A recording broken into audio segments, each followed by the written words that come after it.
বাংলাদেশে এমন একটি কোম্পানি আছে যারা নিজ দেশে আধিপত্য তৈরি করার পর ইউরোপ আমেরিকা সহ বহু দেশে নিজেদেরকে একটা ভালো ইন্টারন্যাশনাল ব্র্যান্ড হিসেবে তৈরি করে ফেলেছে।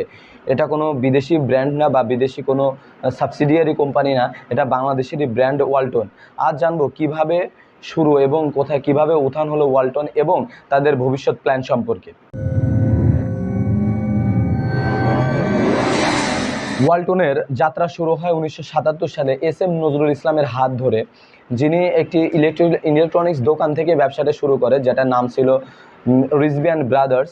তার একটি গ্রামীণ প্রতিষ্ঠান, যেটা থেকে পরবর্তীতে তিনি ওয়ালটন গ্রুপ প্রতিষ্ঠা করেন, যা ওয়ালটন বর্তমানে হাইটেক প্রতিষ্ঠান হিসেবে, হাইটেক ইন্ডাস্ট্রি হিসেবে রূপ লাভ করেছে। ওয়ালটনের উত্থান, ওয়ালটন যখন তাদের যাত্রা শুরু করে, তারা বিদেশ থেকে ইলেকট্রনিক্স যন্ত্রপাতি বা ইলেকট্রনিক্স যেমন টিভি, এসি, মোবাইল, ল্যাপটপ এগুলো আমদানির মাধ্যমে শুরু করে।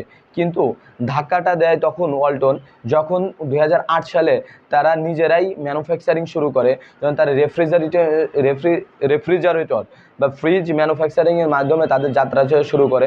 পরবর্তীতে তারা নিজস্ব television, AC, mobile, laptop, motorcycle পর্যন্ত তারা তৈরি করে। কালিকাকর এবং গাজীপুরে তাদের বিশাল ম্যানুফ্যাকচারিং প্ল্যান্ট এবং R&D রয়েছে বা রিসার্চ অ্যান্ড ডেভেলপমেন্ট টিম রয়েছে।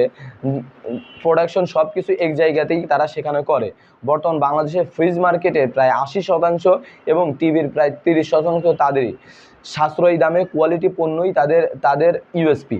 ওয়ালটন এখন আর শুধু বাংলাদেশেই সীমাবদ্ধ নয়, তারা রপ্তানি করেছে ইউরোপের বিভিন্ন দেশে, জার্মানি, স্পেন, ইটালি, গ্রিস সহ অন্যান্য জায়গায়। 2022 সালে তারা 3টি ইউরোপিয়ান ব্র্যান্ড অধিগ্রহণ করে এবং বছরে 4.8 মিলিয়ন কম্প্রেসার তৈরির টার্গেট নেয়।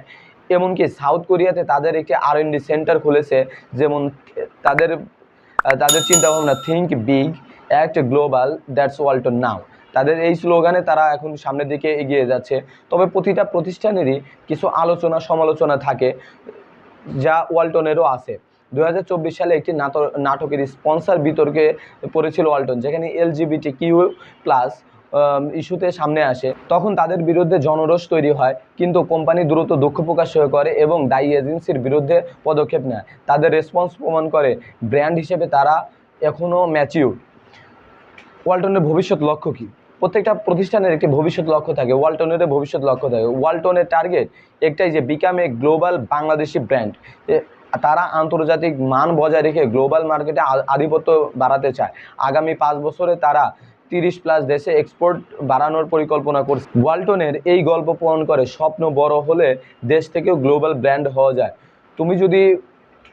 তুমি যদি এমন আরও ইন্সপিরেশনাল গল্প শুনতে চাও বা তোমার যদি নিজের কোনো গল্প থাকে, আমাদেরকে কমেন্ট করে জানাতে পারো, বা আরও কোনো ব্র্যান্ড সম্পর্কে জানতে চাইলে আমাদেরকে জানাতে পারো। আমরা প্রত্যেকটা ভিডিও দেওয়ার চেষ্টা করব।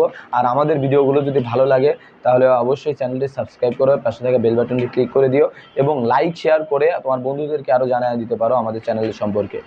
সবাই ভালো থাকো, ধন্যবাদ, আসসালামু আলাইকুম।